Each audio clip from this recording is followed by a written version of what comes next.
he gets transported to an entirely different world alone, where he is forced to fight with monsters and goblins to survive each day. Nothing changes though, as even back in his own world Haru was a total lonely loser with no bitches and a future darker than my black hole. No one ever paid attention to this dipshit because he never fit in with any of the class groups, which were divided into the group of nasty delinquents, the school hoes, the Sigma Sam Sulek followers, the disgusting sweaty nerds, and finally the good girls with a stick up their ass. He puts his head on the desk again, knowing that there is no place for a dork like him in this world, when suddenly all the classmates start acting like great idiots as they stare at a golden glowing circle emerging in the classroom. Since Haru is a dweeb just like you all, he has already read all the mangas and knows that they are going to get transported to another world. But it's too much work for him, so he decides to bail and literally tries to walk away from the situation. Unfortunately, the door is shut tightly by Flex Seal, so even with a lot of damage, he can't break the door to escape. Soon the magic circle covers the entire classroom and slowly the students start getting sucked in. But Haru has watched way too many Mission Impossible movies and he jumps up the air duct to escape. Luck is not on his side though, as the circle enters the air duct and sucks him into a white endless void. He looks around wondering where the hell is his entire class and waits for an ugly ass king with a smoking hot daughter to greet him. But nothing happens. He soon spots an old fuck running towards him and trying to interact in sign language for some reason. Somehow Haru manages to understand the old ass man as he realizes that all his classmates were summoned before him and were transported to a different world after choosing a special skill. The old man tells him to follow him as he needs to choose a skill as well, but out of 50 skills, 43 have been already chosen, so there are no cheat skills available anymore. He realizes that he will have to take a lame-ass skill and somehow survive in the new world. But his hopes and dreams shatter once again when he notices that a jellyfish has better skills than the ones remaining for him. He realizes that he can never even survive a single day with these abilities and starts shaking the old man like a maraca. He shouts at the old man to stock up with better skills or learn how to count better than and not summon more people if he doesn't have enough skills. The old man ends up snapping and pushes him away, claiming that a person like him with the ick of a bowling ball wouldn't survive even with the best skills, so he simply gives him all the remaining skills and pushes him down to the new world. He can't believe his eyes when he turns around to see a huge forest surrounding him while he stands there all alone scared. He suddenly spots a pouch on the ground and picks it up to find out that it has unlimited carrying capacity, which is a pretty decent item, but even with that, everything inside of it is as basic as my girlfriend. He soon does a drip check and tries to check his stats, but suddenly 2 dices appear on the screen. He tosses them and they turn to M on both. He has no idea what the hell it means, but the stats tell him to put all that on a single skill. He wonders whether M means minus or something, so he decides to play it safe and gambles it all on the luck stat. To his utter surprise, the M turns out to mean maximum, and now his luck stats are turned up to the maximum. He also finds out that since he is such a lonely incel, God has given him a pity ability with which he can tame wild beasts. He looks around to see whether any of his classmates are around, but there is no one in sight, so he decides to move forward and make his own house by taking inspiration from the 2 guys on YouTube that make houses from mud. He starts walking through the forest, when he starts getting weird that some huge monster will peekaboo him, so he takes out another skill item known as the contact lenses. To his surprise, the moment he puts it on, he gets the ability to see the stats of different things, which is a very important and helpful ability. He realizes that these abilities seem to be much more than what their name implies and happily moves forward as he checks his surroundings to find herbs that can improve his health, antivenom mushrooms, and much more. Coupled with his endless bag, he can easily collect as much as he wants and sell them as medicine for a huge profit. After rehydrating himself like a true Sigma male, he starts walking through the forests once again, where he suddenly finds an opening to a cave. He prays to the god that there are no monsters inside and then enters it to find anything of use. The cave soon turns very dark, so he takes out his lantern and magic tent, which he can easily set up here and live peacefully.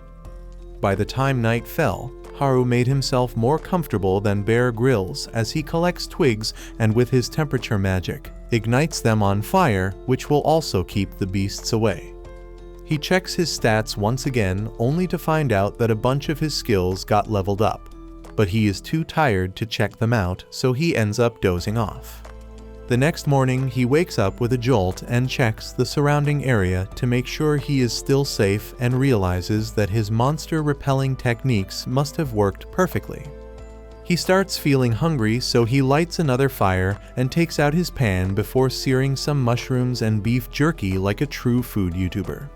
The food turns out to be pretty good, and he wonders whether he can live a life here as a muscled farmer, but realizes that he has no protein powder, so he goes out of the cave once again where he finds a bunch of herbs which can help him gain some muscles. While collecting the herbs, he hears a commotion behind him and finds a bunch of stupid goblins picking up shit from the ground. He immediately gets scared like the massive bitch he is and hides behind some bushes, while the brainless goblins start singing Skibidi Toilet. That's where Haru draws the line and takes out his stick before he can get affected by that brain rot. He wonders whether his wood will be enough to deal with the two goblins, but just to be safe he puts on some protection, and then rushes towards them before hitting one of the goblins on his big fat head. This wakes something up in him as he starts whacking the poor beast like a pinata till he gets knocked out cold on the floor. The other goblin gets scared, but attacks Haru anyways. Fortunately for Haru, the goblin's attacks are pretty easy to read, so he easily dodges the strikes before whacking him on the head, and then firing a small magic blast that seals the deal. After that, he washes his face as the sun starts setting and decides to head back home as he worked a lot today. After reaching back into his cave, he roasts some mushroom like a total hobo and checks his stats only to find out that multiple abilities have been leveled up. This is a very good news, but at the same time he wonders what will the goblins do with him if they find him in an empty cave all alone. He quickly shakes the terrifying thoughts away and quickly warms up a little with some exercise before heading back to bed. The next morning, he wakes up once again only to find mushrooms for breakfast, which is getting annoying already. He wonders whether he can find some meat, but immediately remembers how the vegans of his class would eat him alive if he ever said that. He quickly gets up once again and boosts his stats with some magic before heading out for the day with his trusty wood in his hand. He soon finds an item on the ground which again turns out to be a shitty mushroom. He throws it down to the floor and starts searching for meat which grows on trees like a total imbecile. Soon he comes to his senses and decides that he should simply start working on his magic skills, and boosts his stats once again. After that he starts running through the forest, and to his surprise, his speed has increased several times as his body feels very light and fast. Moreover, even his attacks seem to be quicker and stronger, so he decides to test this out on a group of goblins nearby. He immediately jumps in the battle and bitch slaps the first goblin with his wood before smacking the second one on the head as well. This seems to enrage the goblins though, as the jacked one grabs a club, but Haru hides behind some bushes like a total bitch and sneaks away while the goblins look for him. He decides that he has had enough for a day and returns back to his cave, where he thinks about the things he did that day before he starts working on some DIY projects like creating an IKEA table after several tries.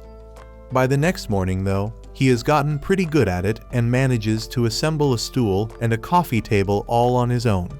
He decides to tighten his security as well now that he knows how to build stuff, so he creates a wooden gate at the entrance of his cave to make sure no one can enter without his permission.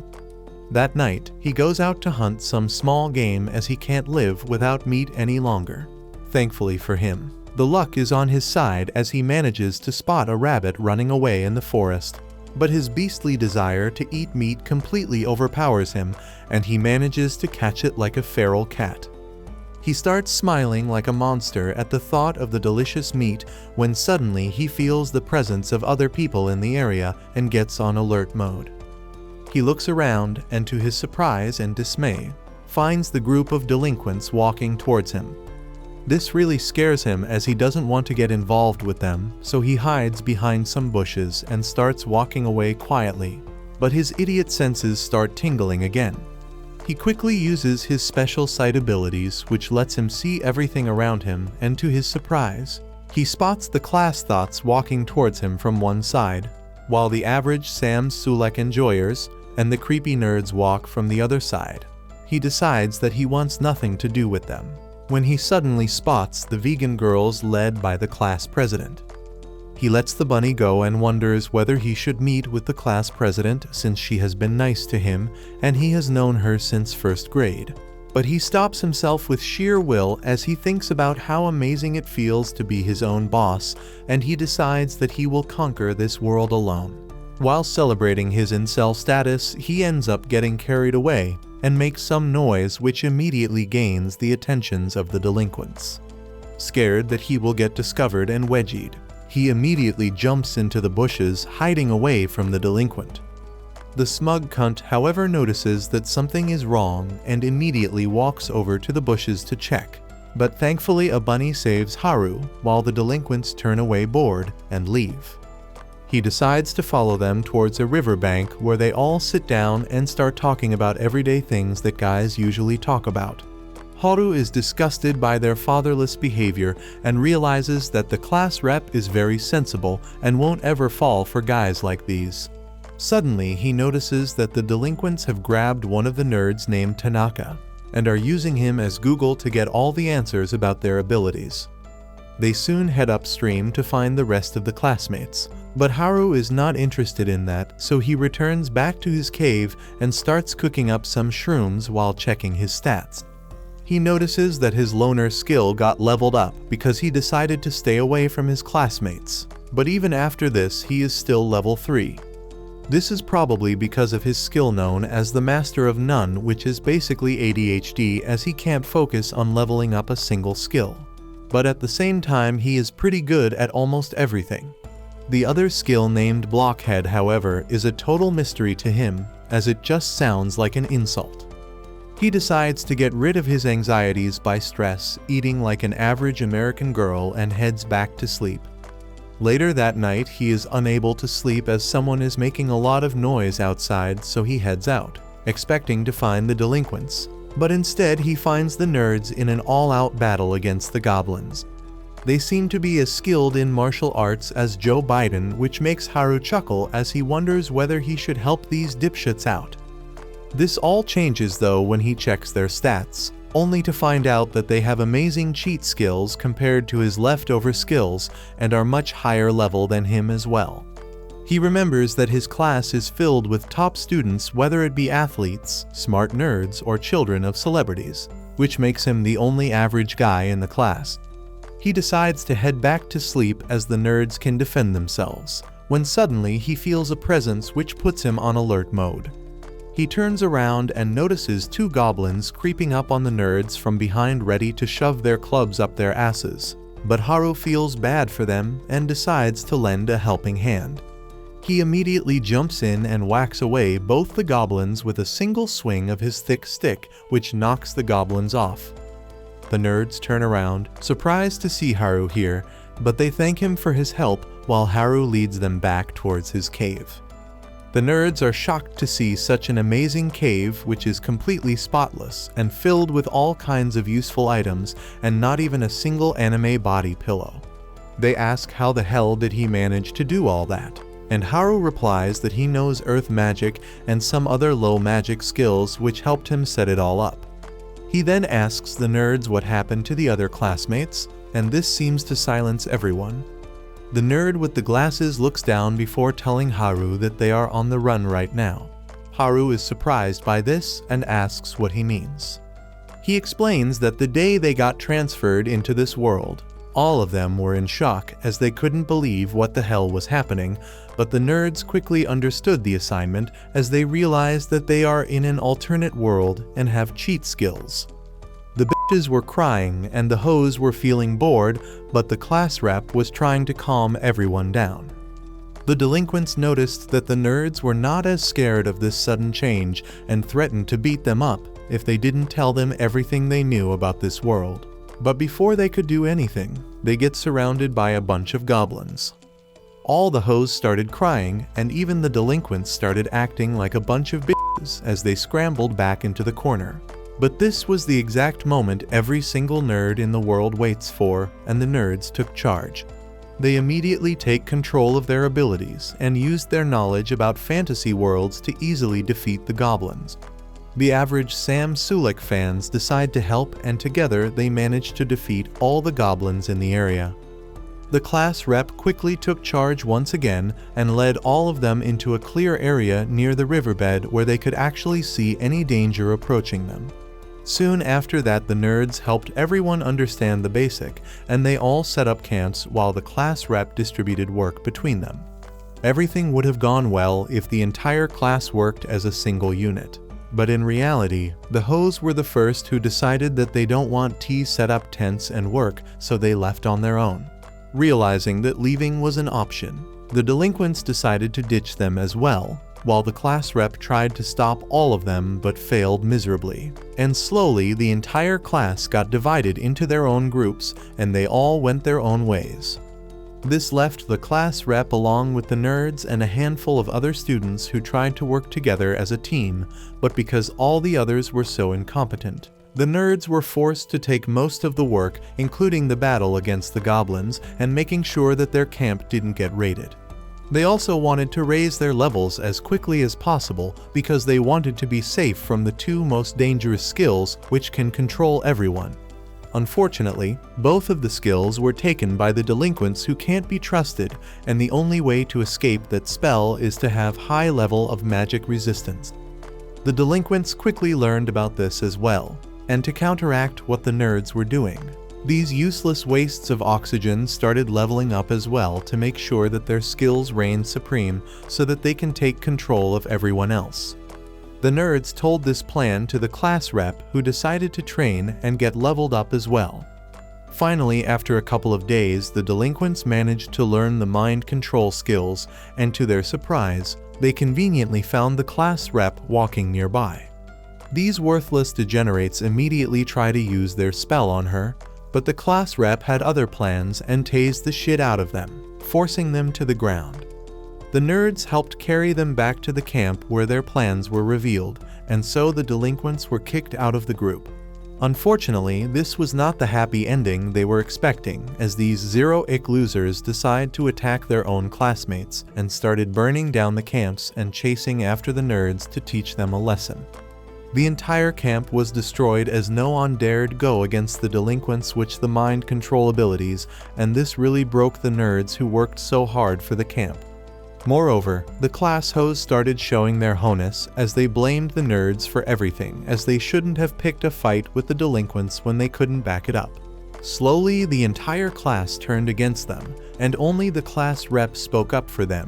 But because the situation was too awkward, they decided to leave. Haru was amazed after hearing all this and hugged them tightly, claiming that they are actual heroes, and decided to treat them all to a party where they stuffed their faces with shrooms like Mike Tyson on a podcast. The next morning, Haru bid them farewell with a bag full of shrooms, while the nerds asked whether he would want to join their team as he fits the closest with the nerds. They claim that they are heading down to the nearby town to become adventurers, but Haru tells them to fuck off as he is a loner and literally shoos them away like a dog. Haru decides to check up on the rest of his classmates, especially the class rep, but on the way he ends up running into a rabid wolf. The wolf monster f***ing bites him in the arm, but Haru manages to bonk him on the head, knocking him out before moving ahead. By the time night falls, he finds the area where his classmates were camped earlier, but he finds only the remains of a camp there. He quickly uses his tracking skills and starts following the footsteps when he suddenly senses the hoes coming right at him, so he tries to hide and move away. Unfortunately, the hoes discover him and shout at him to stop, but he runs like a madman knowing that he shouldn't stick his wood in crazy. but the hoes force him to stop and ask him whether he knows where the nerds are. He asks whether they want to make the nerds run errands for them, but the hoes tell him to shut up as they have realized their mistake and the fact that they were alive just because of the nerds till now.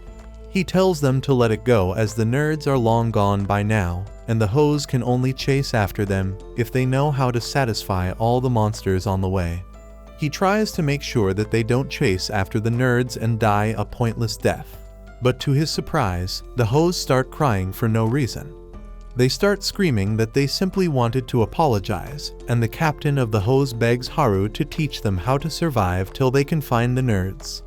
The hoes promise to give him the Super Ultra Guac Guac 2000 after spitting on his thing if he agreed to teach them, so Haru agrees. The girls follow him like a bunch of puppies lost in the woods and attack anything that Haru kills. He notices that one of them is hurt, so he gives her some of his potion, but the dumb bitch doesn't understand that it's not champagne and simply throws it all over Haru. He is so tired of these dumbasses that he starts wondering when can he get back to his cave and relax when the class rep notices him totally blanking out. The class rep seems happy to find him and calls out his name, but Haru is too preoccupied with his plans to look at her, but she manages to gain his attention by shouting at him. Haru is shocked to see the class rep right beside him and wonders whether he will finally get a chance to score before the delinquents attack them once again. The class rep, however, doesn't seem to like the way he has been walking around with girls this late at night and asks why the hell are these Instagram thoughts following him. Haru tries to run away from these questions, but the other girls following the class rep start giving him the death stare while the class rep tells him to stay where he is, while she asks the thoughts what he has been doing. Haru doesn't even want to get a handy from these thoughts anyways, and simply wants to return back to his incel ways of living alone. But he is forced to sit, while the other girls discuss what's supposed to be done of their situation. Haru decides to practice some magic while he is at it and starts chanting some of his earth magic spells, which ends up going wrong as he gets stuck beneath the ground. The class rep gets worried about him, but since her pull-out game is strong, she easily frees him from the ground. She finally comes to the conclusion that Haru is actually harmless and he just wanted to help the thoughts out in return for some sloppy tops which can be written off as business expense. She and her girl crew apologizes for shit-talking him, but Haru simply wants to leave and play with his wood in his house. But the moment he mentions a home, the girls get interested, asking whether he was born here. Haru realizes that these girls have the collective ick of a toaster and tells them that he came to the world just like them, but had free time, so he made a home for himself. These gold diggers immediately start having a group meeting again when the class rep asks how big is his house. Haru thinks for a moment and replies that he can easily fit in around 240 people, and if he removes some of his furniture and bathhouses, then maybe even more. The girls are shocked to hear about the bath, while the class rep screams at him for living in such luxury while the rest are living like Bear Grylls. Finally, the class rep gathers all her courage and asks him whether they can stay one night over at his place. This really short-circuits his brain as he starts imagining these girls in satin shirts while the class rep shouts at him to stop having scandalous thoughts. They soon start walking through the woods, and somehow this motherfucker is equipped with Google Maps, as well as he simply follows the arrows at night while the other bitches are having trouble seeing what's in front of them. After walking for what seemed like an eternity, they finally reach his house where they all start breathing hard, while he welcomes them to his not-so-humble abode. They immediately start ogling at all the luxurious things that he has in his life, while Haru wonders whether he speed ran through the harem-making process. Things take an amazing turn when these girls finally spot the bathroom and their clothes come off just as fast as I last in the bedroom. The girls immediately jump into the bath together while Haru stands outside wondering whether the forest life has turned their femininity into savagery. Haru finally decides to call it a night and feels very happy to have his own space outside. But even that is interrupted by the class rep, who enters his tent and starts yapping about how the other guys left them all alone in the forest and how hard it was for the strong and independent girls to survive without their Stanley cups and their iced pumpkin spice lattes. But Haru's home provided them some much-needed relief. Haru tells her that she did a great job keeping their spirits high and protecting them throughout this journey, and she shouldn't compare herself to these weebs who have been working all their lives in the hopes of getting transported into an alternate world. The class rep thanks him for his kind words and returns back to the house, where they get a good night's sleep while Haru gets some weed and starts imagining the girls while practicing how to create a protein shake. The next morning, he wakes up hoping no one shines a black light in his tent when he spots a purple-haired girl in his tent. He wonders whether this is the part where he finds a stepsis from Alabama, but the girl turns out to be one of his classmates. She tells him to get ready for breakfast, as they have cooked some mushrooms and fish, which really shocks him as he ends up knocking her head with his. He runs outside and starts chowing down on the fish like a hungry piranha, while the class rep asks why is he acting like he has never seen a fish before.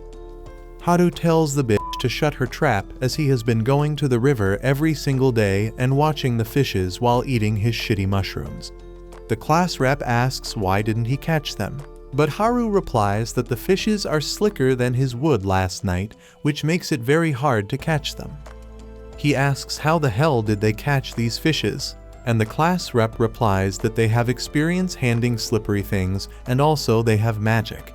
One of the girls show him how she uses lightning magic to Pikachu the shit out of the fishes, which excites Haru, who asks her to show it to him one more time. The girl produces the lightning ball once again, but this time he walks up to her and covers the lightning in a plastic cube before throwing it in the water and killing all of the fishes. This really excites him, and he even learns lightning magic this way. The girls are a little confused, but he explains that with his packing magic, he can learn elemental magic. The class rep realizes that it literally sounds like a cheat skill, but Haru replies that the old fuck who calls himself he god gave him very shit abilities, and this is just a loophole he found. Later, while the girls were playing in the water, he asks the class rep about her plans further on. The rep replies that they plan on finding their way to the nearby city and then find work over there. Haru thinks for a moment and claims that right now they are not very strong and independent and will need to raise their levels. The thoughts get mad at this, as they are wearing skimpy clothes, which obviously means that they are empowered. But Haru knows that they are nothing more than dumb harlots. The class rep asks whether he can help them raise their level, and Haru immediately agrees and begins their basic training. When he asks about their levels though, he finds out that the lowest level amongst them is 16, which is crazy because he is still level 7. He wonders what he can teach them when they are already much stronger than him, when suddenly the bushes behind them rustle. Haru calls for their attention and reveals that a bunch of wolves have been hiding and waiting for their chance to bite their juicy peaches, and as a test, he asks them to fight. The girls seem overly confident like any empowered woman of this generation, but at the end of the day they turn out to be totally useless and get their ass handed to them in a terrific fashion. After that disgraceful performance, they all enter Haru's tent and start contemplating their future plans, as they don't have any skills, so all they can do is either return back to the kitchen or find a sugar daddy. The class thoughts immediately decide that they will easily find a rich man, and the rest follow suit. Feeling empowered once again, while the pink-haired girl from the morning apologizes for entering his tent without his permission, as she just wanted to make sure that he was a harmless incel and not like those delinquents. He tells them not to worry and sleeps in his tent, only to wake up to a delicious breakfast with fish once again. While he was eating, he overhears some of the girls returning back to the forest to try and defeat the wolves with their womanly charms, I guess. But thankfully the class rep stops them and tells them that they have to practice. So, the practice begins as they start fighting against lower level goblins. But these pathetic bitches are so trash that even the garbage truck refused to take them. They all lose one by one. But after some more training, the day for rematch finally arrives. The wolves seem pretty confident about themselves and even start talking smack. He wonders whether this would encourage the girls to fight, but some of these idiots are sleeping, while others are finding excuses to get out of the fight. Thankfully though, not all of them are useless, as the pink-haired girl takes the initiative and soon some of the other girls follow.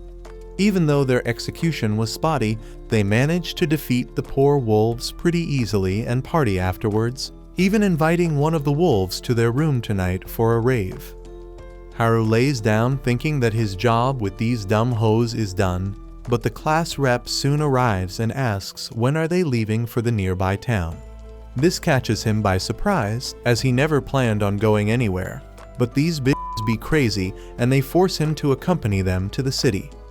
The next morning, he is forced to pack up all his stuff with the pink-haired girl, while the class rep gives everyone a pep talk. She soon turns her attention towards Haru and realizes that he literally wants to pack everything he can in the small bag. She tells him that they can't carry that much stuff by themselves, and finally, after some back and forth, Haru decides to leave most of his things behind and tells the pink-haired girl to stay here and watch over. The class rep is shocked at this and tells Pinky that they are not leaving her behind, and after one final check to make sure they have all the necessary items, they decide to head out for their adventure. Haru looks out into the open wondering about what problems they will have to face during their journey, and tells the class rep that they'll have to stick together no matter what if they want to escape this forest alive. Unbeknownst to them, that night when the rain started coming down, one of their classmates who was left alone runs through the dark forest, stumbling over roots and rocks running away from a hidden attacker. His marathon ends soon though, as he finally falls to the ground and turns around to face his cloaked attacker, begging him to let him live as he doesn't have the abilities he is looking for. But the cruel attacker doesn't seem to care and starts choking the poor boy without even asking for consent or deciding on a safe word. As expected, the boy soon gets game ended, while the attacker moves through the forest again, looking for his next victim. The next morning, they continue their journey through the forest as Haru realizes that he needs to stay with the girls at all times to make sure they are safe from the delinquents who are after them. They decide to try and leave the forest as soon as possible as they were not feeling safe inside. But while walking through an empty plot, they suddenly come face to face against a giant orc wielding a massive club. Haru tells the girls to hide behind the trees as he doesn't want them hurt, and orders them to watch him closely so they can also learn a thing or two about survival in the wild. He gets ready to face off against the orc and starts comparing the difference between their wood. But he knows that size doesn't matter, so he uses the orc's slow movements to his advantage and disappears from the area, leaving the orc confused. He chuckles and stays hidden behind the trees while he remembers that the orcs have very high physical resistance, so hitting it with a stick would be a dumb move. Instead, he needs to use some sort of magic attack against it, which can do much more damage. He quickly opens his stats and starts looking through any magical abilities that he could use, but he realizes that he only has some basic elemental magic, which he uses for cleaning, vacuuming, and dusting the floor. Before he could come to a decision, however, the orc manages to find him and smashes the tree into 2 pieces. The angry fatty starts swinging his club, reminding me of my toxic ex, but unlike me, Haru is good at dodging crazy bitches, so he keeps falling back while trying to figure a way out of this problem. Finally, he takes advantage of the orc's pea-sized brain and with some fancy moves, appears behind the fat idiot, smacking him in the dome with his stick, proving that stamina is better than size.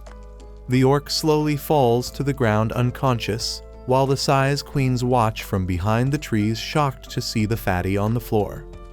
Haru himself is shocked as he never expected the orc to be defeated this easily, since the nerds told him it's resistant against physical damage.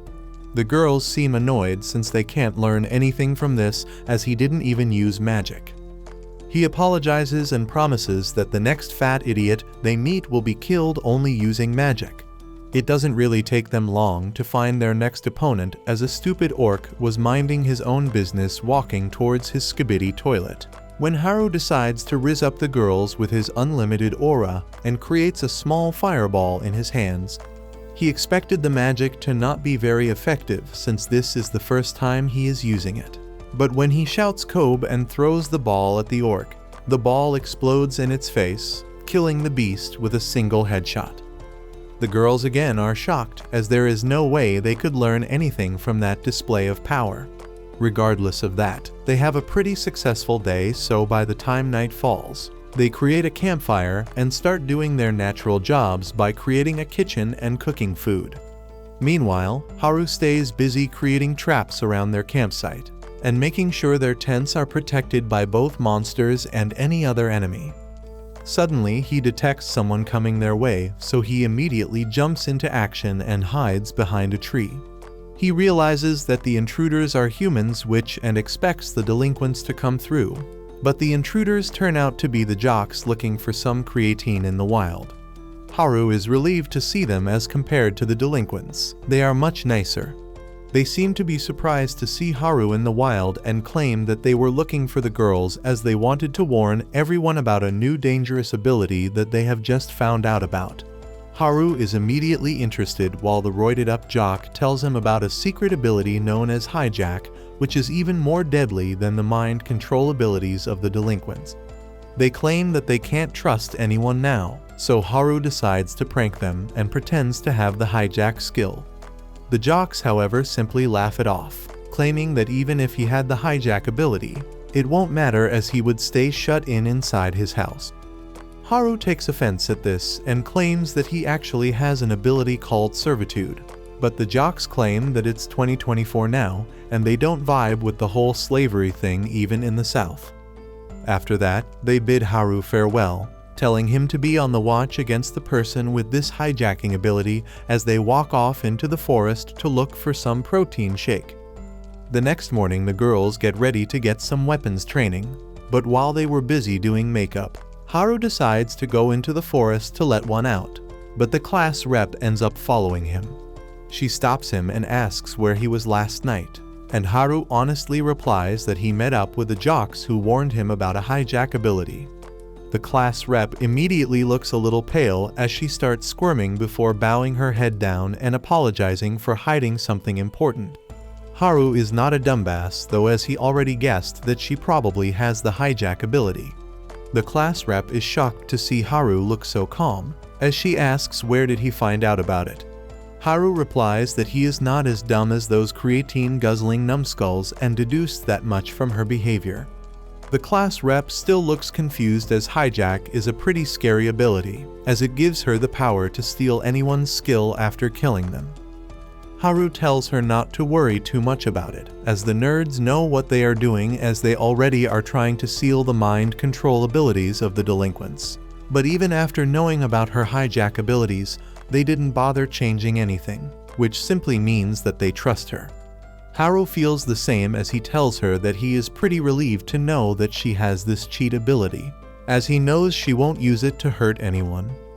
The class rep feels very relieved after hearing this, and she starts smiling at Haru, which really gets his juices flowing as he decides to run into the forest to bust one before starting the day. When he gets back to the camp, he starts selling nut shake cocoa optional for some reason and starts asking for money.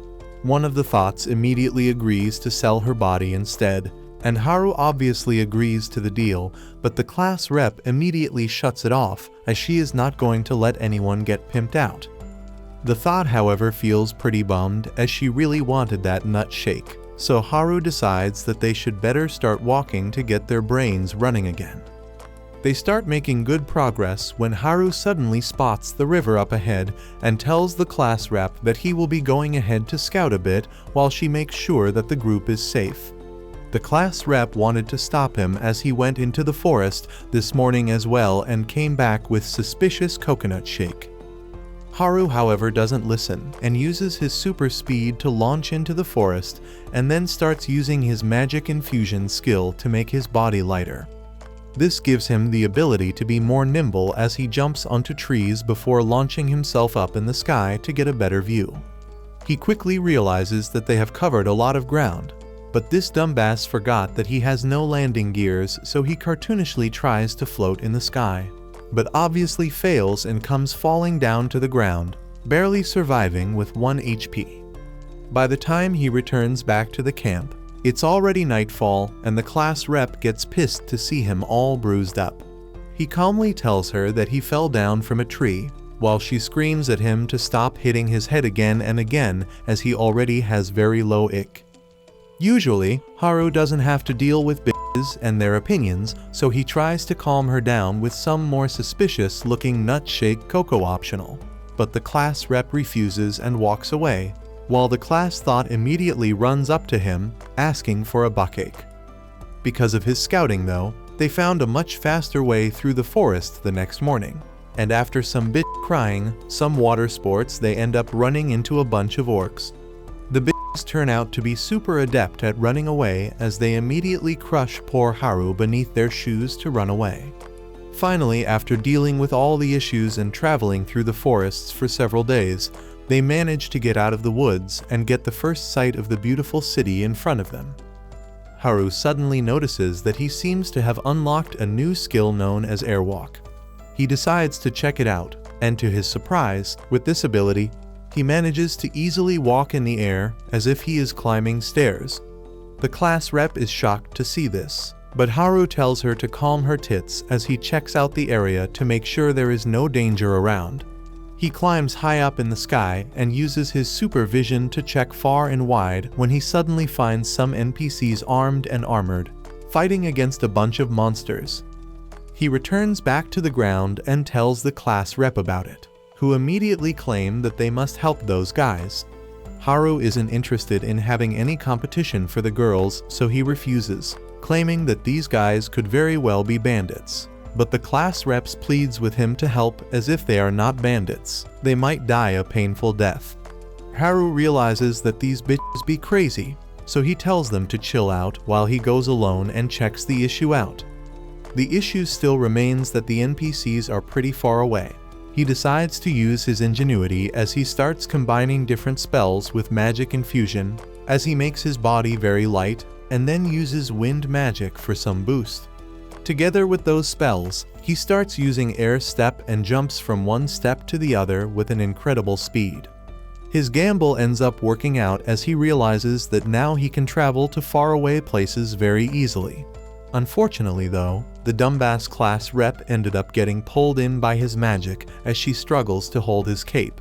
But due to the increased weight and not knowing how to apply brakes, Haru ends up crash landing just near the NPCs. Thanks to his entry, the monsters end up dying, while the class rep is knocked out cold, while the NPCs wonder who the hell these insane idiots are. The NPCs introduce themselves as Gat and Oft, claiming that they were here on a quest to kill these monsters, but they were clearly outmatched, and if not for Haru they would have died. The girls in the party quickly heal each other, while the group starts fixing their carts when Haru offers them some grilled mushrooms. Gat takes it happily, but in a single bite, he realizes that these are not normal shrooms but something known as a buff shroom which can help them regain their strength immediately. Haru hands out the mushrooms to the remaining party members who immediately regain their energy as they wonder why would this stranger offer them such valuable food resources. Haru's mind, however, is stuck at the fact that these old fucks are surrounded by these absolute hotties, which pisses him off as he gets ready to punch them. But thankfully the class rep wakes up and stops him immediately. Soon enough the other bitches arrive at the location as well, and are immediately enchanted by the beautiful elves as they ask for their beauty routine.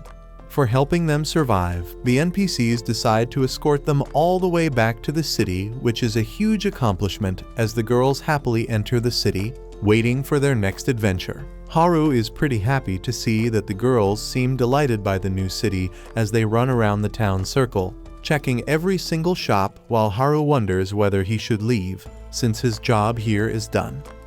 While Haru chills with his Jack Daniels, the bitches seem to be going crazy as they look at all the buildings that look like cupcakes, which gets their mouth watering. Thankfully, the class rep is there to keep everyone under check while she screams at Haru to help her manage these flocks of bumbling idiots as she can't do all this alone. She sounds her whistle, which immediately brings all the girls to her like a bunch of trained dogs, which surprises Haru as she never expected the class rep to hold this much power. Watching this, he feels more at ease, thinking that the girls are in good hands, but the class rep isn't going to let him off the hook so easily. She starts formulating the plan for the day as she tells them that first they will bring their ass to the Adventurers Guild where they will trade in all the loot that they have collected so far. With the help of the money obtained, they will register themselves with the guild, and after that get a good night's sleep on a comfy bed. Everyone seems to be on the same page till here. But then the class rep mentions that a few days later they will also start asking around for any information on the class nerds. But this makes the class thoughts pretty mad as they want to find the nerds as soon as possible, so that they can apologize for shitting on them for no reason. The class rep apologizes, claiming that she obviously wants to find the nerds as well, while Haru jumps in asking whether the class thoughts want to give the nerds a good sloppy tot. A little while later they finally arrive at the Adventurers Guild, but it is much scarier than they ever anticipated. They were expecting a place filled with girls with big plots and happy welcoming faces, but instead they are greeted by a bunch of grown men looking hungrily at them as they wonder who the hell are these newbies. Thankfully Oft emerges from the stairs and calls Haru in, claiming that the guild master wanted to see them, so Haru tells the class rep to wait outside, while he enters the guild all on his own. As soon as he enters inside, all the adventurers start staring at him, while Gat directs him to go inside where he finds an angry-looking guild master who asks whether he is the Haru who fought against the wild beasts. Haru gets scared and wonders if he should simply run away, but he decides to bite the bullet and nods in agreement. Suddenly, the entire atmosphere changes as the guildmaster starts shaking his hands, thanking him for saving the life of this party, as without him Oft's party would have been dead. Haru is pretty shaken up by this meeting, but decides to head downstairs where he finds an open reception. He decides to trade some of the emerald crystals that he harvested along the way. The four-eyed girl at the counter claims that she can appraise the crystals and give him a fair price for it. So Haru decides to try his luck and pours a huge sack of crystals on the table, which totally shocks the girl who wonders who this man is. After that, Haru feels like a total baller, as he claims that he has even more crystals ready, but the girl claims that they don't have the capacity to check so many crystals right now and asks for a day's time. Haru agrees to that and starts walking back to the main room, where he finds out that the girls have already gotten registered at the guild.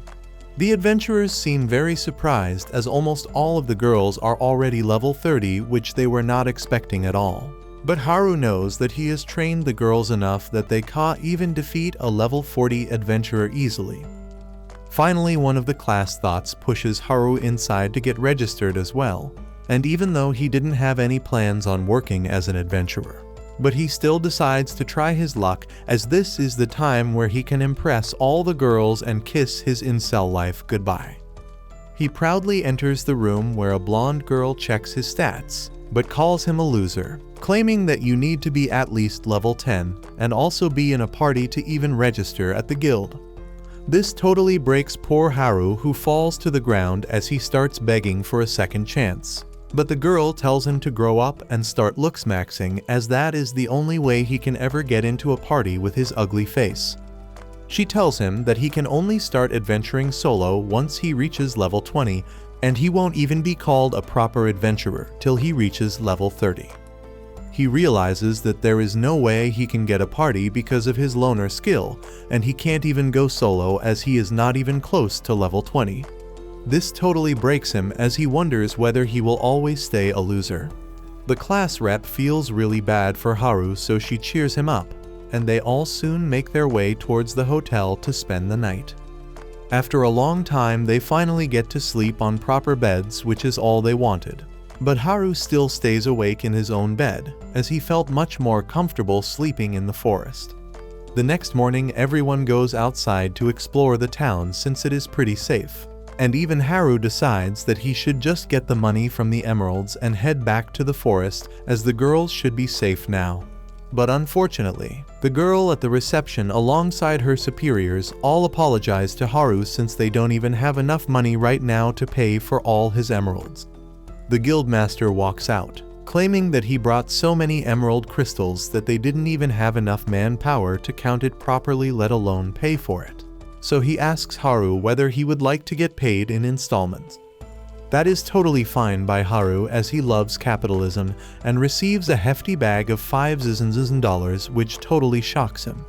He seems pretty satisfied by what he has earned, but obviously the moment a loser gets money, all the girls start becoming leeches as they all celebrate and get ready to shop as if it was their money.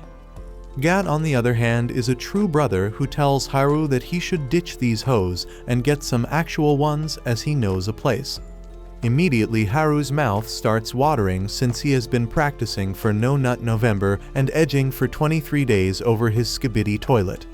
The class rep tries to stop him, but he ignores her and starts walking with Gat while dreaming about all the girls he will find. But he is disappointed yet again to see an old worn-down shop at the side of the road.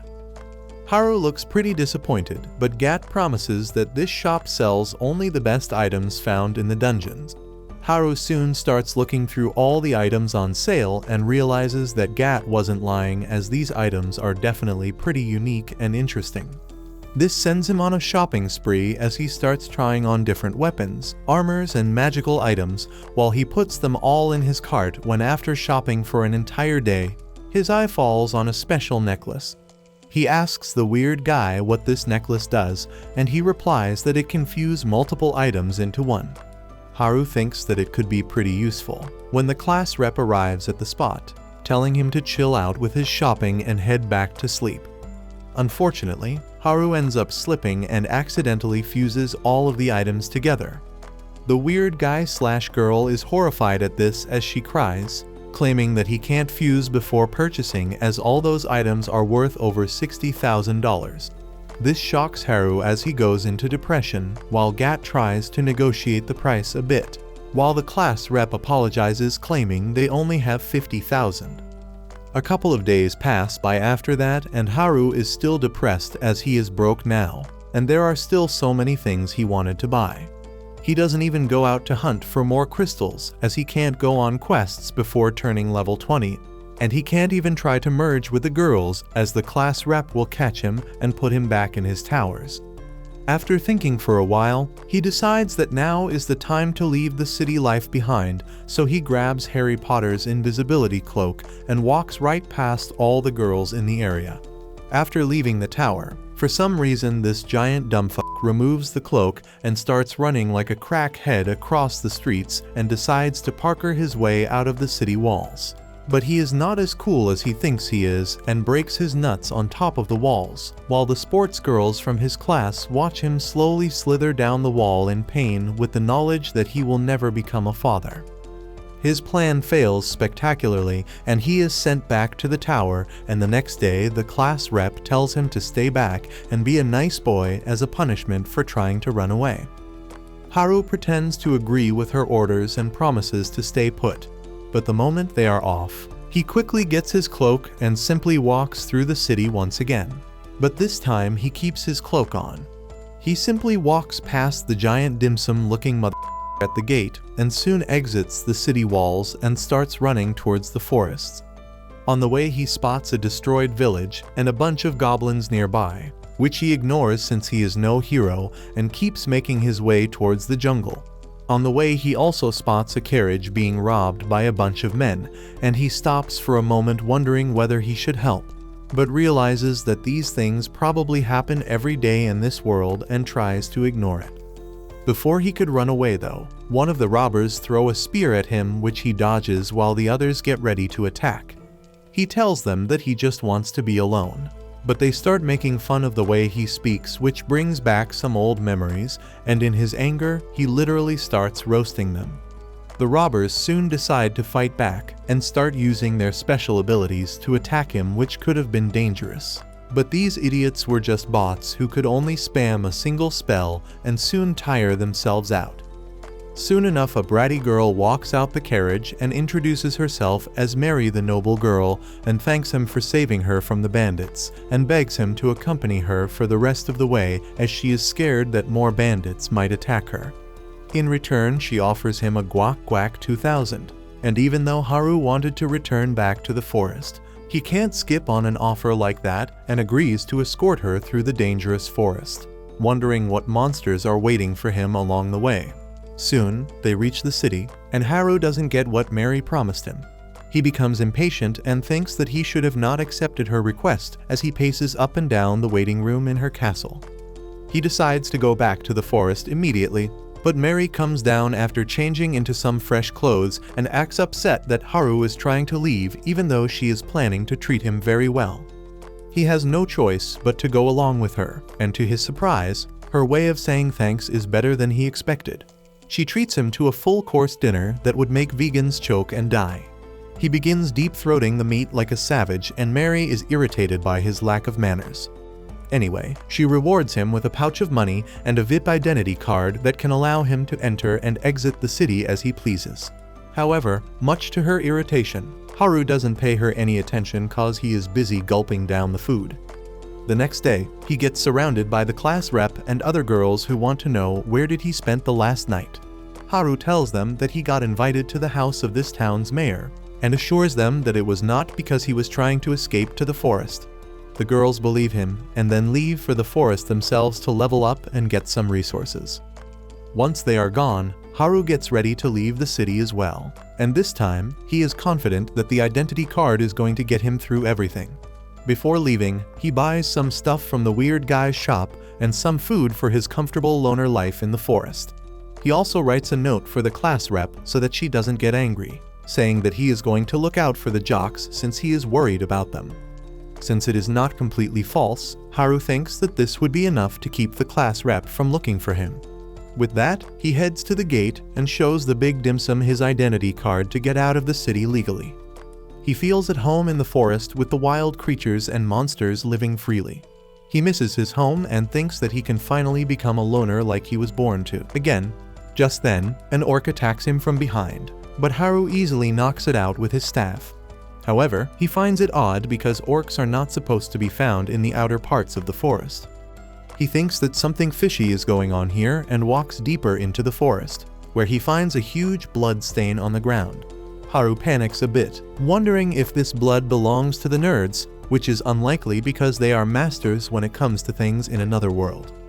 He thinks that it is most likely the blood of the jocks or the delinquents, and decides to follow the huge trail of blood. He finds the jocks severely injured and his heart breaks, thinking that they may have picked a fight with the delinquents and ended up dead. However, he sees one of them is still breathing, and he immediately throws all the healing potions he made from the mushrooms on them. He wishes that they can recover because Sam Sulek would, and his wishes are answered as the leader of the jocks opens his eyes. Haru leads them all to his cave, where they tell him what actually happened. They tried confronting the delinquents to protect the girls, but then suddenly, Tanaka, who was supposed to be their pet nerd, backstabbed them. He killed all the delinquents and even stole the op weapons that they received on coming to this world, and they had no choice but to run away from him. However, he caught them, and they were no match for him. The jocks say that Tanaka was terrifyingly strong, and he was looking for the class rep with an unshakable determination. Even the muscleheads are smart enough to realize that Tanaka is looking for the hijack skill that has to be with the class rep. Haru is shocked that the jocks can actually think, and they tell him that Tanaka lost track of class rep, so he beat them to an inch of their life, believing that they would go to her for help.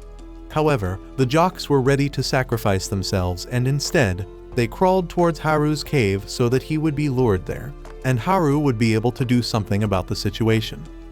They ask for his help to defeat Tanaka, and while he didn't want to get involved with others initially, he can't back out of this fight. He tells the jocks that he will deal with Tanaka, but he is going to fight alone. Everyone is shocked, but the jock leader trusts that Haru has a plan. Haru tells them to hurry to the town and keep the girls safe, while he deals with the situation here. He knows that having the jocks on his side would boost his chances at victory, but if all of them were to die in the battle, the girls would be left defenseless. That is why he thinks that fighting Tanaka is his cross to bear, and he plans to get stronger quickly. He starts forming a strategy to counter the powerful weapons that Tanaka has taken from the jocks. As he has seen while fighting the bandits, weapon skills are strong, but there is no way to stop them once they start. That is why he decides to come up with a new skill that has no weakness. Just then he spots some goblins sniffing the blood trail and decides to use them as experience points. He quickly takes down the high-level goblins, but they die in one hit and don't give him anything much. Haru wishes to fight a stronger enemy, and then suddenly he senses a powerful monster nearby. He turns around to find a goblin king who charges at him without a warning. Haru can only dodge the goblin king's ruthless attacks and realizes that he is using some kind of weapon skill. He knows that one hit and he would be sent to see his maker, but he decides to defeat the monster and become stronger. He combines the various skills he has and strengthens his staff to take down the Goblin King with just one hit. He is pleased with his strategy and growth when suddenly an even stronger monster appears behind him.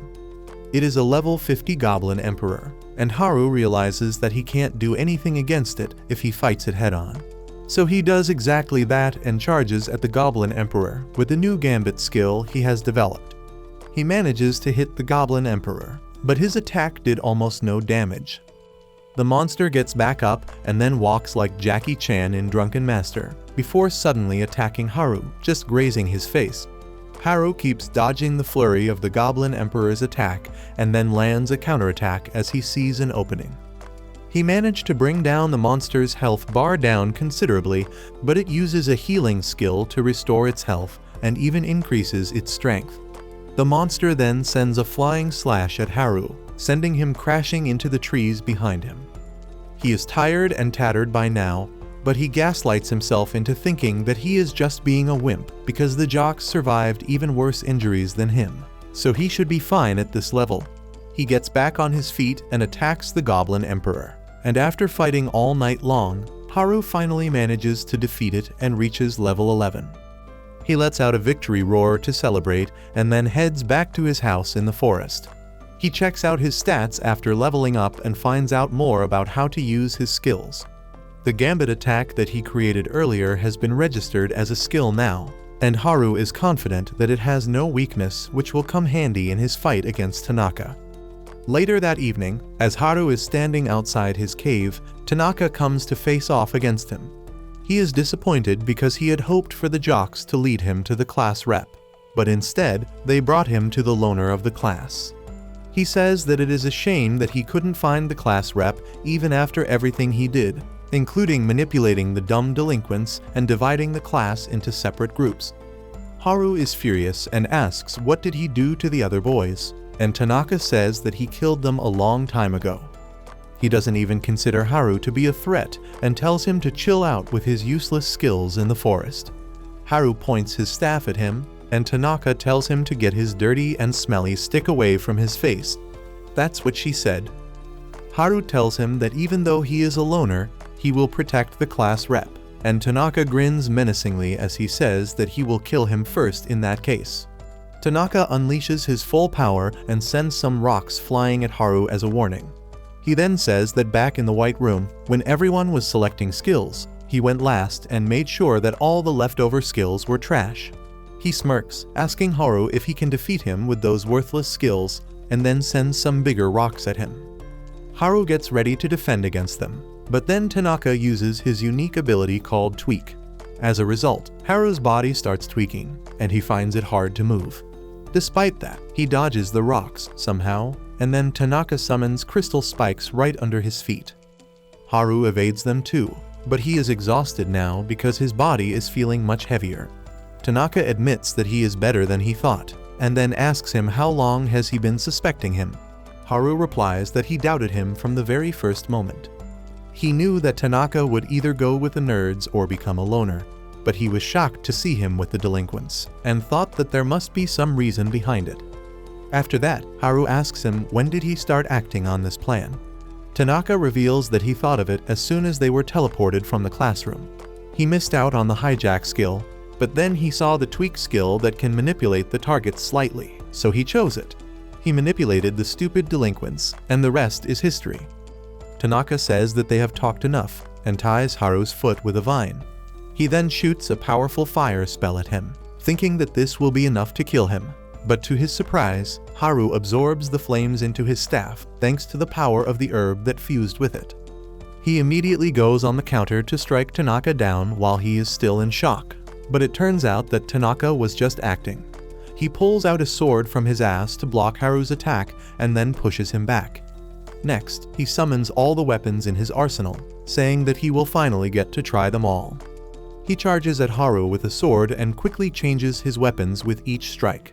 Haru is completely on the back foot, and he can barely defend against Tanaka's unpredictable and swift attacks.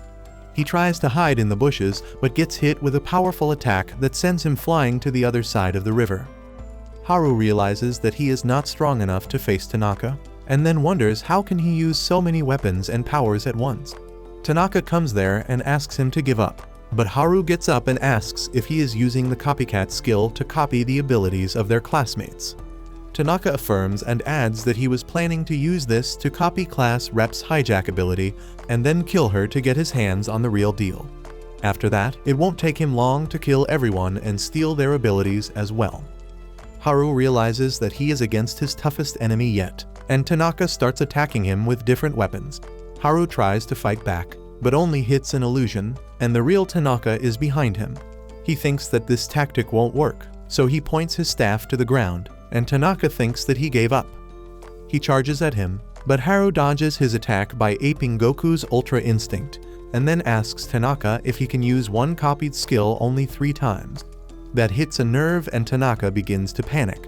He loses control of the situation, and Haru says that he figured out the weakness of his copycat skill a long time ago and made him waste his copied abilities on purpose. Tanaka is furious that he got played, but Haru knows that he is still holding at least one copy of each skill. Tanaka attacks him in desperation, but Haru dodges his attack and then knocks him back with a kick. He decides to finish him quickly using this opening, but then Tanaka suddenly fires a powerful shot at him, causing him to stop. He is determined not to lose, so he decides to use his ultimate weapon. Tanaka summons a dagger and moves towards Haru rapidly, dealing him 2 quick strikes before vanishing and appearing above him. Haru dodges everything, but as dust fills the air, he realizes that this was just a decoy, and Tanaka has something else up his sleeve. He is right, because Tanaka is hiding behind a rock, charging up his ultimate ability called Instant Death. He hits Haru with that, and true to its name, the skill ends his life instantly. He falls to the ground, and Tanaka comes out to laugh like an evil genius. He stomps on Haru's head and decides to go on his way, but then suddenly, Haru gets back up and asks why is he leaving so soon. Tanaka freaks out and asks how the hell can be alive after getting hit by instant death, and Haru reveals that he has the general health skill, which makes him resistant to status effects, and instant death is one of them. He also has his luck stat maxed out, which means that the success rate of instant death was greatly reduced. Tanaka loses his mind and asks why did he collapse then, and Haru says that it was an act. Tanaka still can't believe it and says that it should be impossible for him to move so swiftly when he was under his tweak skill, and Haru reveals another secret. He used another skill called Blockhead that allows him to control others like a puppet, and he used it on himself to counter Tweak's effect. Tanaka can't control himself anymore, and he immediately begins spamming his weapon skills at Haru, who easily blocks them. The nerd falls to his knees, unable to believe that his perfect calculations failed. He recalls how he was always bored at school because he was a genius ahead of everyone. He wished for a way to cure his boredom, and then he was teleported into this world with the rest of his classmates. The moment he saw the skill list, Tanaka knew the choices he should make to make his life most thrilling. He was more than willing to kill his classmates for that, and thought that once he got all the abilities, he would be perfect and unbeatable. He can't believe that he lost to someone with useless skills, and in the madness, he charges at Haru recklessly. Haru easily disarms him, and thinking that Tanaka has ran all out of tricks, he goes ahead to finish him. However, his sword returns back and pierces Haru, who realizes that Tanaka was still hiding his remote control abilities. Tanaka declares that he still won in the end as he begins slashing Haru, but then Haru punches him away. He managed to block the damage with his packing skill, and then decides to end the battle by using the gambit skill to deal a blow that Tanaka cannot dodge. Tanaka loses his consciousness and falls to the ground, and Haru walks away, saying that even though he doesn't have any op abilities, he has his tricks. However, he is also completely worn out now, and the damage has finally started showing its effect on his body. He doesn't have the strength to keep moving, and he falls to his knees, thinking that this is the end. He thinks about the class rep and his friends just as he is about to lose consciousness, but then someone supports him. Haru opens his eyes and sees the nerds there. He is disappointed that they came too late, but they tell him to complain later. They feed him some healing potions and support him as they walk back to the town. Haru asks them what are they doing in the forest, and they reveal that when they were returning from a hunting trip, they saw their classmates and learned from the jocks that he was trying to fight Tanaka. So they immediately rushed to help him, but they were a bit late. Soon, they reach the city and everyone is waiting for them at the gates. The girls surround Haru as they offer themselves as his reward, but he nervously walks away from them and high-fives the leader of the jocks. The girls drag him inside, and the vain TikTok bitch apologize to the nerds for their past actions. Haru thinks that this is the happy ending everyone wanted, and now he has no role here. He decides to sneak out while everyone is busy, but class rep stops him and asks where the hell is he going. He freaks out, and then she suddenly hugs him, saying that she was really worried about him. Haru apologizes, but the class rep tells him that an apology won't be enough. She has gathered all the girls in the class who are going to scold him for sneaking out of the city without telling them. Haru freaks out, but he has no choice as the girls drag him back into the city to scold him and then suck his soul out. Later that night, Haru has a dream about someone chained deep inside a dungeon, waiting for a person to come there. The chained person appears like a girl one moment, and then like a skeleton the next second. Haru instantly wakes up as the dream ends, and wonders if it could be hinting to something. The next day, as he wakes up and goes to the tavern, he finds the gang of nerds there, who are ready to venture into the dungeon to hunt some monsters. They tell Haru that they are looking for a rare item that increases their Riz points and changes how other people see them. Haru says that it is perfect for nerds like them whom no one likes, and they reply that they could say the same about him. After they leave, Haru thinks that since his work here is done, he should really get back to his cozy cave in the forest, but the class rep is right behind him. She is furious that he is trying to escape again, and is ready to go Super Saiyan on his ass. Haru asks her to have mercy on him because he got lectured for a gazillion hours the last night, but class rep tells him that it was the collective lecture from all the girls, and her personal scolding is not yet finished. Haru begins sweating and falls to his knees as he promises not to do anything dangerous again, and class rep finally leaves him alone. He is still rattled, but then thinks about the item the nerds were talking about. He thinks that if he can use it to raise his affinity with the class rep and others, he won't ever get scolded, and then he can return to his loner life in peace. So he decides to hit the dungeon too, but on the way, he suddenly encounters a bunch of pig monsters who are ready to hunt some humans. However, Haru thinks that they are just the right amount of warm-up for him. Back in the city, class rep is receiving a monster subjugation mission from the guild master, when suddenly, the noble girl Mary comes running there and tells them about a massive monster outbreak. She says that a huge horde of orcs is approaching their city, and it has already destroyed a couple villages in its way. The adventurers immediately get ready to fight the orcs, and class rep also offers to help in the fight. She runs back to the inn to rally everyone, but then wonders where Haru went. Right now, he is charging towards the orcs while analyzing the situation. He quickly takes down the smaller orcs and then moves on to their boss. He attacks the orc king with his staff, but it doesn't do much damage.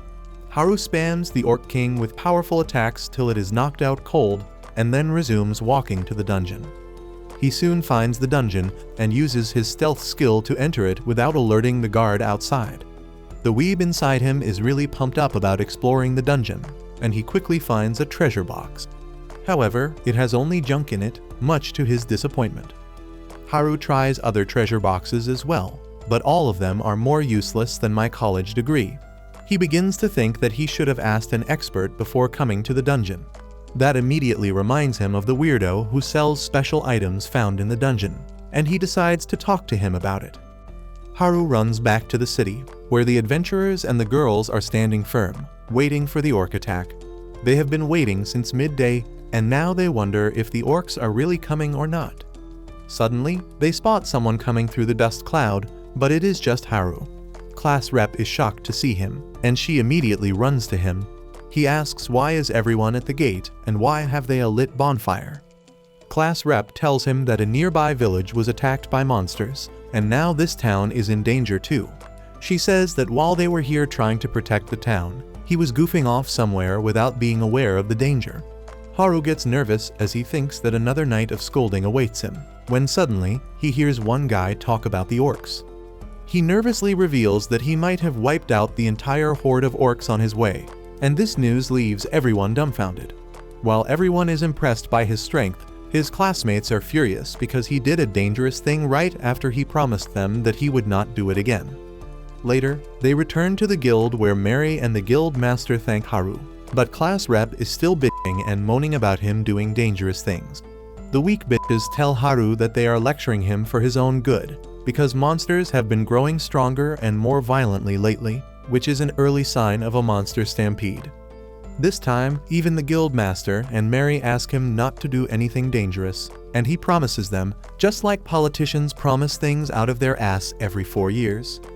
The next day, Haru visits the weird shopkeeper, who freaks out on seeing him and says that he doesn't have anything to sell today.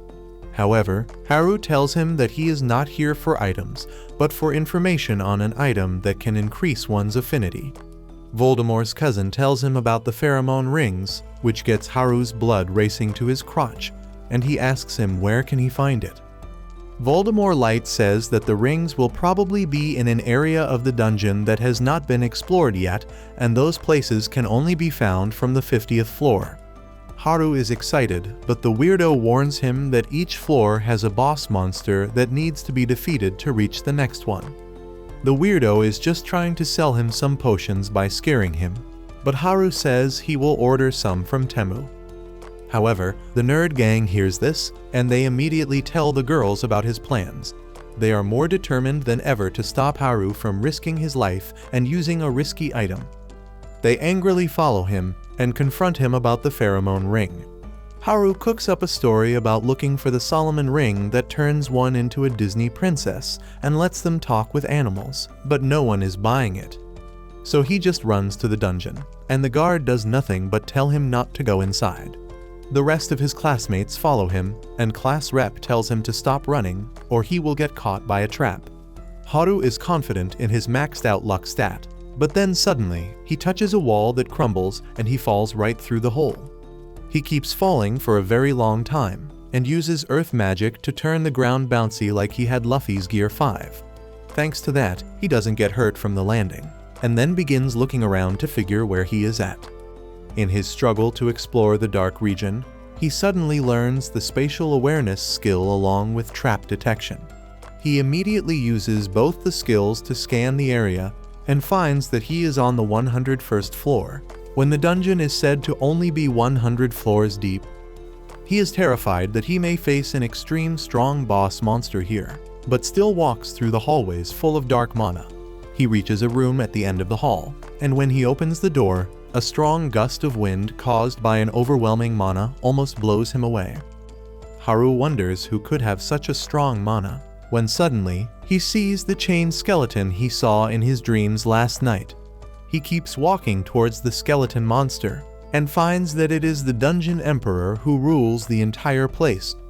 It is a level 100 monster, and Haru begins to shit bricks as he realizes what he is up against. He uses his appraisal skill on the Dungeon Emperor, but all of its stats and skills are hidden. Whatever is revealed is enough to terrify him to the core, because the Emperor belongs to multiple races of monsters like Lick and Dullahan. Haru thinks that he can't beat the Dungeon Emperor in long-range combat, so he decides to quickly move near it and deliver a surprise blow. However, the boss monster easily blocks the attack, and Haru decides to use its overwhelming speed against it by using his gambit skill. However, the boss blocks that easily as well, and now Haru begins sweating as he realizes that this fight will be his hardest one. Despite that, he is determined to find a way to find a weakness of the Dungeon Emperor and defeat it. To counter the super speed of the Dungeon Emperor, Haru decides to use all his magic power to increase his speed. He rushes towards the Dungeon Emperor and strikes it, but it easily blocks the attack. Haru decides to go even faster, but no matter how hard he tries, he is unable to break through the Dungeon Emperor's defenses and land a hit. Suddenly, he sees a vision of him getting stabbed in the heart and moves out of the Dungeon Emperor's way as it thrusts its blade towards him. Haru thanks his divine sight skill that manifested into his contact lens after he observed the crazy fast movements of the boss monster. This new skill allows him to peek a little into the future, but he knows that if he lets his guard down for even a moment, he will be dead meat. To prevent his thoughts from distracting him, he charges at the Dungeon Emperor and keeps swinging his weapon without rest. The adrenaline from fighting a battle where his life is at stake begins to overtake his mind, and he feels thrilled. However, he quickly reaches his limits, and as he swings his staff, he falls to the ground. He is sweating profusely and breathing heavily because he has burnt through his mana and stamina, but his enemy is still the same. He tries getting up as the Dungeon Emperor walks towards him, but there isn't enough strength in his legs. Luckily, the Dungeon Emperor just waits for him to recover his strength. Haru wonders why is he not attacking, but then suddenly realizes that the Dungeon Emperor hasn't shown even a bit of murderous intent during their entire fight. He realizes that the boss monster knows that it can kill any intruders without any difficulty, and that is why it isn't showing hostility towards him. Haru gets up and tells the Dungeon Emperor to stop underestimating him. He charges ahead and attacks the Emperor, who swings his sword half-heartedly, giving Haru the chance to slip behind. Haru tries using this chance to deal a hit, but the Dungeon Emperor was ready for that too, and it casually points his sword at his throat to show that he can't defeat it. At first, Haru is pissed that the Dungeon Emperor is not taking him seriously, but then he begins to doubt it. He sees the dark, menacing aura around the skeleton monster and wonders if it is being controlled by the aura. Haru now understands that the Dungeon Emperor is being made to fight against its will, when suddenly he sees his staff glowing and absorbing the dark aura. He doesn't understand how did his staff get the power to counter a dark curse like this, but he decides to use it and draw out all the dark aura. He attacks the Dungeon Emperor and begins sucking the dark aura into his staff, and then using the right chance, he strikes the aura above the Dungeon Emperor, completely nullifying it. Just as Haru does that, the Dungeon Emperor lays down its sword, and he understands that it never wanted to fight him. Instead, it wanted to be free of the dark aura's control and be put to eternal rest. Haru approaches the skeleton warrior, asking it if it wants to die peacefully. Suddenly, it drops its sword and the darkness begins returning to its body. Haru thinks that he must kill the Dungeon Emperor before it suffers at the hands of the darkness again, and raises his staff, but he is unable to strike it. Instead, he hugs the Dungeon Emperor, thinking that it is also a loner like him. To his surprise, his gesture touches the soul of the Dungeon Emperor and activates the servitude skill, turning it into his servant. Haru freaks out on seeing this, but at least he doesn't have to deal with the dungeon darkness anymore. He asks the Dungeon Emperor if it hates being a servant to him, and it shakes its head to show that it does not. Haru realizes that the skeleton warrior understands him, and it isn't hostile. He decides to use his appraisal skill on it once again to see if anything changed, and he finds that its level and species has been reset. On top of that, he can see the real name of the skeleton warrior. Turns out that she was a girl named Angelica before turning into a skeleton, and Haru freaks out thinking that class rep is going to scold him for using servitude on a girl again. He then thinks that since this one is a skeleton, it should be fine.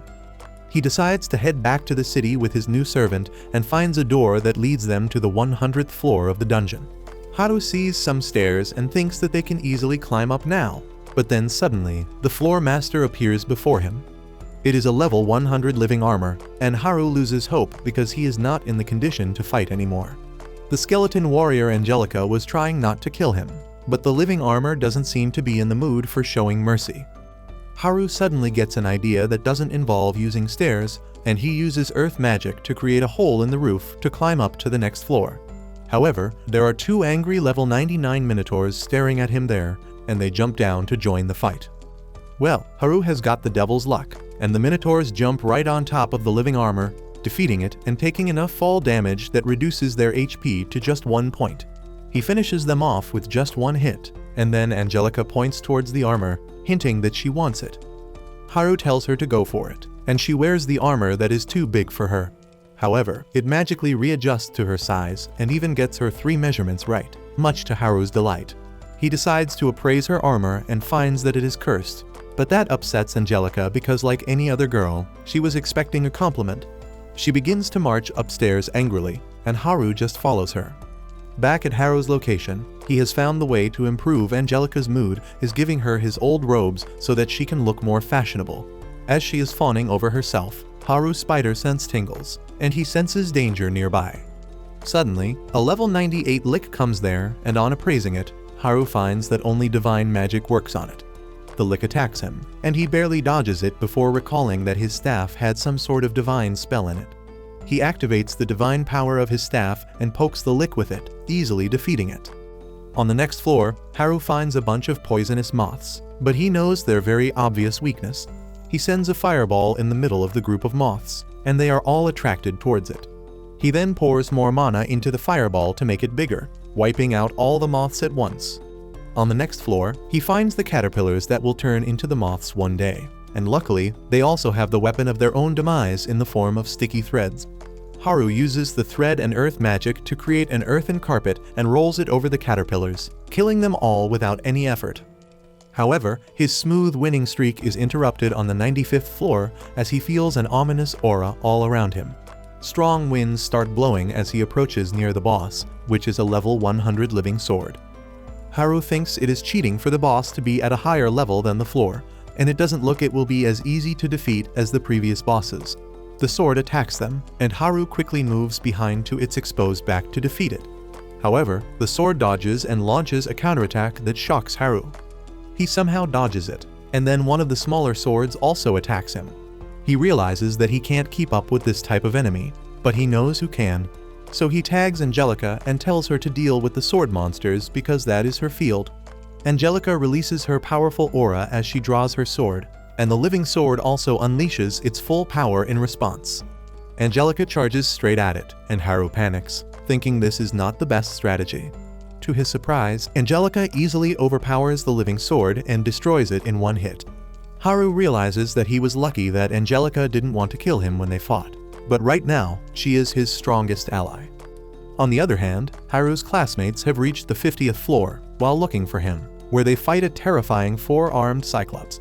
They can't hold out against the giant monster, and are on the verge of being wiped out. The leader of the jocks and the leader of the nerds begin to wonder what would Haru do in such a situation, and they suddenly come to an understanding about what they should do. They go to support the class rep who is having a hard time on the front lines, and tell her about their plan. The plan is risky, but the head jock gets class rep to agree to it. He uses his hyper-acceleration skill to overwhelm the Cyclops with his speed while the girls distract it with magic attacks. The Cyclops bitch slaps him before he can do anything, but that was a part of their plan. The head jock was just a decoy who had to distract the Cyclops while the head nerd charged up his bow. He shoots his most powerful attack and blows up the Cyclops' eye, defeating it, and the entire class rejoices. Meanwhile, as Haru and Angelica are climbing up the floors, the dungeon suddenly starts rattling as a huge horde of monsters gets on the move. Back at the entrance of the dungeon, the guard is whining and bitching about how no one respects him, and the students went into the dungeon despite him warning them about a monster stampede. Suddenly, all the rats in the dungeon run outside, and when the guard turns around, he is shocked to see menacing slime monsters coming towards him. He freaks out and runs to the Adventurers Guild and informs the guild master that the stampede has begun. The noble girl Mary is also there along with some experienced adventurers, and they are all worried about the stampede. The guild master pulls out an old scroll from his bookshelf that shows a layout of the dungeon. He explains that dungeons are kind of like living beings, and they grow by expanding downwards into the ground. Once they reach their final floor, their growth spots and a huge number of monsters are spawned, who rush outside because the dungeon can no longer contain them.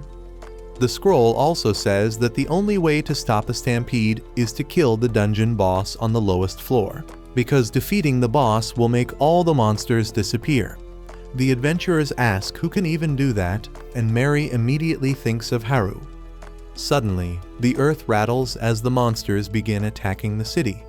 The guild master sends one adventurer to evacuate the citizens, and the other one to rally all the adventurers and soldiers at the city gate so that they can defend it. Inside the dungeon, Haru is still climbing up without any difficulty. He finds a bunch of griffins in one floor, and he throws them some poisoned fish. The griffins eat them up immediately and soon fall unconscious on the floor. Haru just hits them and turns them into XP, and then heads upstairs. Back at the city gates, the adventurers have fended off the first wave of the stampede, but many of them have sustained serious injuries. Mary is worried now, and suddenly, one of the adventurers remembers that the students went into the dungeon earlier today, and Haru was with them. The guild master thinks about it, and says that Haru is probably the only one who can kill the dungeon boss and end the stampede. He wants to deliver this message to him, and everyone wonders who will do it. They stare at Mary because she is the only one who is not contributing anything to the fight, so she might as well be a messenger. She gets terrified and teary-eyed on hearing this, and says that she can't go to a place swarming with monsters by herself. The guild master understands her concerns and sends the guy named Ofter to escort her. Ofter says that if he goes to the dungeon, they will have one less capable warrior here, but the guild master says that he is Whitebeard's illegitimate son, and he swears on his mustache that he will hold back any monsters that come here. Meanwhile, in the dungeon, Haru comes to the 81st floor, which has a water-based theme and piranha-like monsters. As he wonders what should he do and takes a peek at the water, some piranhas attack him. Luckily, Angelica protects him by slashing the fishes.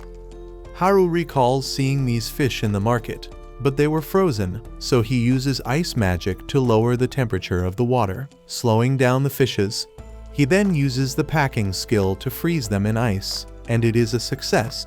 He thinks that they will easily clear this floor now and runs over the stepping stones, freezing any fish near him. Suddenly, a huge piranha pops out of the water, and Haru realizes that it is the boss of this floor. It seems angry at him because he froze her family and attacks him with a huge wave. Angelica ditches Haru at the last moment, and he gets swept underwater. However, he makes a surfboard with earth magic and propels himself up instantly. He rides the wave and then jumps towards the giant piranha's head, knocking it out with one solid hit. After confirming that the boss monster is defeated, Haru gets to safety and happily resumes his journey to the top of the dungeon. He feels even more confident in his abilities now and quickly climbs up. On the 79th floor, he finds the pilgrim's ring that brings happiness and protects against bad luck. On the 77th floor, he finds the blessed bangle that can dispel a curse, but only once. On the 75th floor, he defeats the floor boss and gets the necromancy ball that can control the living and the dead. Haru is thrilled to find all this treasure, but then realizes that he is neither cursed nor unlucky. He suddenly turns around and offers the ring and the bangle to Angelica, saying that she can break free from her curse and find happiness using them. He even adds the necromancy ball as a bonus. Angelica tries to refuse, but Haru pushes the items on her, saying that girls like accessories, so she should accept them. In the end, Angelica takes the 3 treasure items, and their powers suddenly start working on her. Haru doesn't notice that he runs away to explore the dungeon, while Angelica removes her helmet to reveal that she has turned into a proper human now. She quickly puts the helmet back on to chase after Haru. On the other hand, Haru's classmates have just finished a long and rough fight with a pack of werewolves, when suddenly they feel someone coming towards them. They think it is another monster, but luckily it turns out to be Ofter and Mary. They tell everyone about the stampede and how they need Haru's help. But on learning that he got separated from the rest of the crew, Mary loses all hope. Class rep comforts her, and then tells everyone that they have no time to rest because they need to find Haru even quickly now. Meanwhile, Haru is playing the floor is lava with the dungeon. He is somehow managing the heat while crossing a bridge over the lava lake, when he almost tumbles to his death. Angelica holds him and tells him to rest in the corner, and Haru takes up the idea. He wonders how can he regain the stamina he has lost because of the heat. Suddenly, he finds a gentle breeze blowing from a hole in the wall, and he puts his head inside it and uses wind magic to help himself cool down. Coincidentally, the other end of the hole is on the floor where everyone else is, and class rep hears Haru edging to the cool wind. She calls out to him, and Haru responds. He realizes that this is the hole he fell through, and wonders if he can get out of it. He recalls that he couldn't do that the last time and asks class rep if anyone has a rope. They don't have anything to help him, but as Haru learns that they are on the 54th floor, he thinks that he can reach there quickly. Class rep stops him and then tells him that the town is in danger. She tells him about the stampede, and then Mary and Ofter tell him that he needs to defeat the boss to end it. Haru just glances at Angelica and then tells everyone that he has already defeated the boss. Everyone is astonished to hear this, and they wonder how can there be a second wave of the stampede if the boss is defeated. The adventurer asks Haru if he is sure that he killed the boss because only killing it is the solution to the monster stampede. Haru realizes that if he is going to save the city, he needs to kill Angelica. He begins thinking about how she is just a girl who has been trapped in the dungeon this entire time, and he has formed a close bond with her now. He doesn't want to kill her, and tells everyone that he has not killed the boss.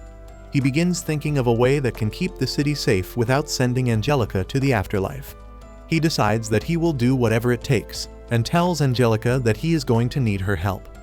He then declares to his classmates that he will stop the stampede himself, and they are shocked because there is no other way to stop it but killing the boss. However, class rep says that she believes in Haru because he might be a pathetic loner who makes them all worry. He pulls through whenever it is needed. She reminds everyone how Haru has saved them time and time again, which is the reason for her trust in him. Hearing her words gives Haru a fresh dose of confidence, and he swears that he will save the city as well as Angelica.